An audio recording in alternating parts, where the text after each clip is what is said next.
കോൺഗ്രസ് ഗ്രൂപ്പിസത്തിന്റെ ഭാഗമായി നിർബന്ധപൂർവ്വം മണ്ഡലം പ്രസിഡന്റിന്റെ രാജി എഴുതി വാങ്ങി വിവാദത്തിലായ കാരശ്ശേരി മണ്ഡലം കോൺഗ്രസ് കമ്മിറ്റി പുനഃസംഘടിപ്പിച്ചു. സമാൻ ജാലുളിയെ വീണ്ടും മണ്ഡലം പ്രസിഡന്റായി തെരഞ്ഞെടുത്തു. 47 അംഗം മണ്ഡലം കമ്മിറ്റിയും നിലവിൽ വന്നു. കോൺഗ്രസ് ഗ്രൂപ്പിസത്തിന്റെ ഭാഗമായി നിർബന്ധപൂർവ്വം മണ്ഡലം പ്രസിഡന്റിന്റെ രാജി എഴുതി വാങ്ങി വിവാദത്തിലായ കാരശ്ശേരി മണ്ഡലം കോൺഗ്രസ് കമ്മിറ്റിയാണ് പുനഃസംഘടിപ്പിച്ചത്. മണ്ഡലം പ്രസിഡന്റ് സ്ഥാനത്ത് നിന്ന് പ്രവർത്തകരുടെ വികാരം മാനിക്കാതെ പുറത്താക്കിയ മുൻ മണ്ഡലം പ്രസിഡന്റ് സമാൻ ജാലുളിയെ വീണ്ടും മണ്ഡലം പ്രസിഡന്റായി നിയമിച്ചു.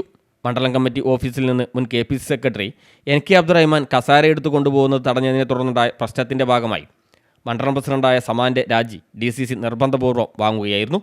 പ്രിയങ്കാ ഗാന്ധി മത്സരിച്ച വയനാട് പാർലമെന്റ് ഉപതെരഞ്ഞെടുപ്പ് നടക്കുന്ന സമയത്തായിരുന്നു കസാര കൊണ്ടുപോകാനുള്ള ശ്രമം. പാർട്ടിക്ക് വേണ്ടി ശക്തമായി പ്രവർത്തിച്ചിരുന്ന സമാനെ രാജിവെപ്പിച്ചതിനെതിരെ പാർട്ടി പ്രവർത്തകരും വാർഡ് ബൂത്ത് ഭാരവാഹികളും ജില്ലാ നേതൃത്വത്തിനെതിരെ രംഗത്തിറങ്ങുകയായിരുന്നുവെങ്കിലും നേതൃത്വം വഴങ്ങിയിരുന്നില്ല. എന്നാൽ UDF ഭരിച്ചിരുന്ന കാരശ്ശേരി സഹകരണ ബാങ്ക് ഭരണസമിതി അറിയാതെ ക്രമക്കേട് നടത്തിയതിനെതിരെ പരാതി ഉയരുകയും NK അബ്ദുറഹ്മാനെ പാർട്ടിയിൽ നിന്ന് പുറത്താക്കുകയും ചെയ്തിരുന്നു.